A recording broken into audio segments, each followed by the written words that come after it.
After a 2-2 draw with Costa Rica, the United States was able to advance to the semifinals of the Gold Cup on penalty shootouts, unlike Canada and Jesse Marsh, because they lost to Guatemala. Now the U.S. men's national team will face Guatemala in the semifinals, and the winner of that game will face Mexico or Honduras. So, what did we learn? Hello. If you're new here, I'm Filippo, and welcome to Tactical Manager TV. And welcome to the 7 Things We Learned series, where every single day following a U.S. men's national team match, we tell you 7 things that we learned. Now, you can let me know in the comment section down below, what did you learn from United States 2, Costa Rica 2, and then the U.S. got a 4-3 win on penalty shootouts. I don't have much more to say here for the introduction besides the request for you to hit the like button if you haven't already. Let's try to hit 1,000 likes or more in this video. With that said, let's roll the intro and start the episode.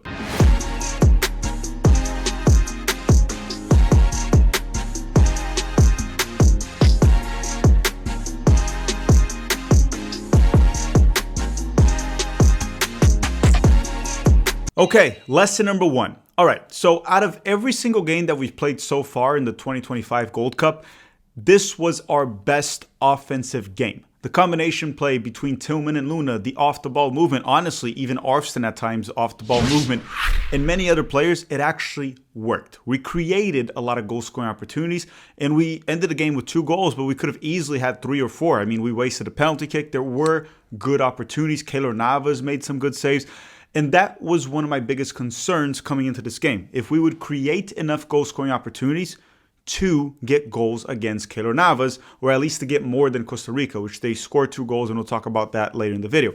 But out of all games that we played so far, Haiti, Trinidad, Saudi Arabia, and then this one against Costa Rica is by far the best opponent. And in terms of offense, this was by far our best performance. Not perfect, I'm not saying that. There were issues, but it was the best one. And there seems to be some chemistry that's being built, especially between Luna and Tilman. And keep in mind, the Costa Rican defense was leaky against Suriname, for example, in the first game, but they did hold Mexico, which is the best team in this Gold Cup, to a 0-0 draw. So getting 2 goals on them, wasting a penalty, and getting more opportunities, you could have scored 3 or 4 in a game. That's pretty good. Lesson number 2 is about Mauricio Pochettino. And listen and pay attention until the end of the lesson. I think Pochettino's starting 11 and substitutions are actually hurting this team. I mean, listen, at some point, you have to give Damian Downs a start and see what he can do. I honestly don't understand what Pochettino sees on Ajiman at this point. Token should be starting. We'll talk about Arson very soon. And I want to ask you a question. Is there really no minutes for Brendan and Paxton Aronson in this team? Also, when we're struggling throughout the game, why does he never make subs prior to the 65th minute or 70th minute? Why does he take so long? And I don't know. I don't think this roster is great by any means. We're obviously missing most of our best players.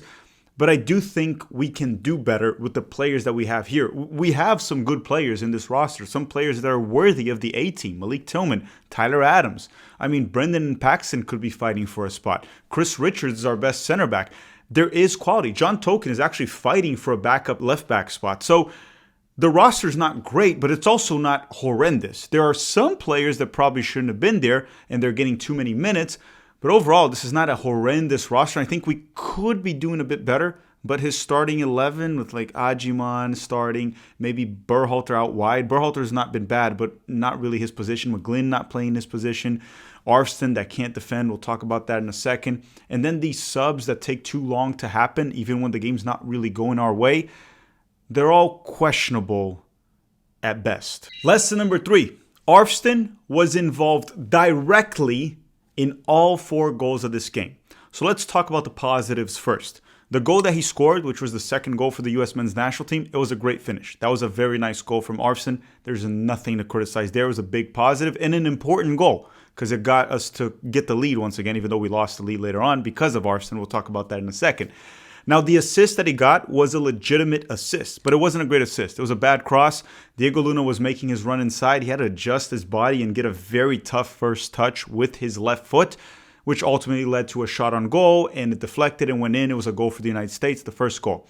Now, the first goal we conceded was a penalty kick that was conceded by Arson, a terrible, terrible, idiotic challenge in the box, which was a clear penalty. Costa Rica scored. Now, the second goal that we conceded, Arson and Luca de la Torre got beat way too easily on the left side. The last time we've seen a defense that bad was France in World War II. It was pretty bad. So my point here, 2 of the goals that we had were directly coming from Arson, either scoring or assisting. And the 2 we conceded were pretty much on him. And you know, when we play Guatemala, he might be fine. Like, we might be able to pull through and get away with it when we play Guatemala. Hopefully, I hope we advance. But against Mexico, you have to start Token. He's much more well-rounded as a left back, better defender, much more stable. That can happen. Arson sometimes does a few good things going forward, but on defense, it's bad. Like, legitimately bad. This dude is probably not a left back. He's a winger. Lesson number 4, I just want to praise Malik Tilman. 1, for the mentality. He wasted a penalty kick during the game, but then on the penalty shootouts, he went there and converted his. Now, the other thing, very good defensively, very good on the ball, helping the team, got an assist. He was incredible. Once again, I thought he was very good, and he's been very good throughout the tournament. So lesson number 4 is essentially just saying that Malik Tilman is actually coming to life for the U.S. men's national team. And if there's something positive that we can take from this tournament moving forward, even to the World Cup, it might be Malik Tilman. And keep in mind, he's also getting a massive move for 40 million euros to Bayer Leverkusen, where he's going to have some really big shoes to fill there. He's going to essentially be the Florian Wirtz replacement.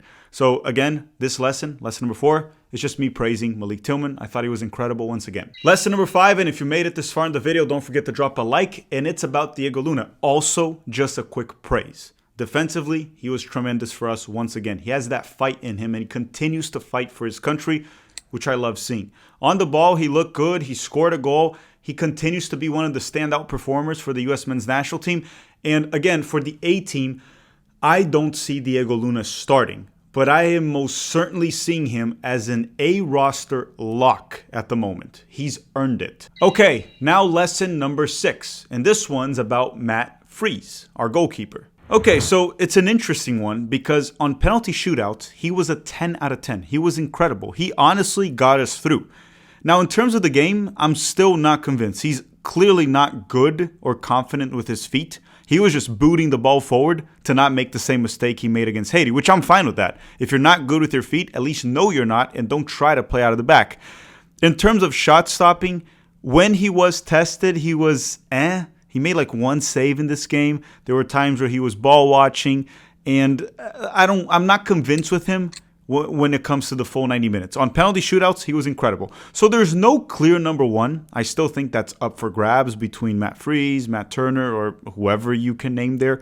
But if you're heading into a penalty shootout and he's on the bench, you can kind of do what Louis van Gaal did in 2014 in the World Cup and just sub him in to be the goalkeeper. If you're old enough to remember the 2014 World Cup, the Dutch did that in the knockout rounds where they essentially had a goalkeeper that was just for penalty shootouts. And I'm not saying Matt Freese is not the number 1. I just still don't know. But in terms of penalty shootouts, this dude was incredible. Not just with the saves he made, even the penalties that he didn't save, he got his fingers on it. He was pretty damn good. It was quite incredible to see. So we still have to learn more about him and see if he can actually be our starter. But I think in terms of getting a spot in the roster, at least as like a penalty shootout goalkeeper, I think he's earned that. Lesson number 7 is one for Jesse Marsh, even though I don't think he's going to be watching this video. It's that the grass is not always greener on the other side. And hopefully Jesse Marsh learned a lesson because he talked a ton of crap about the U.S. men's national team for a long time. Some of it rightfully so. Some of it was fair criticism. And he talked big talk about Canada for quite a bit.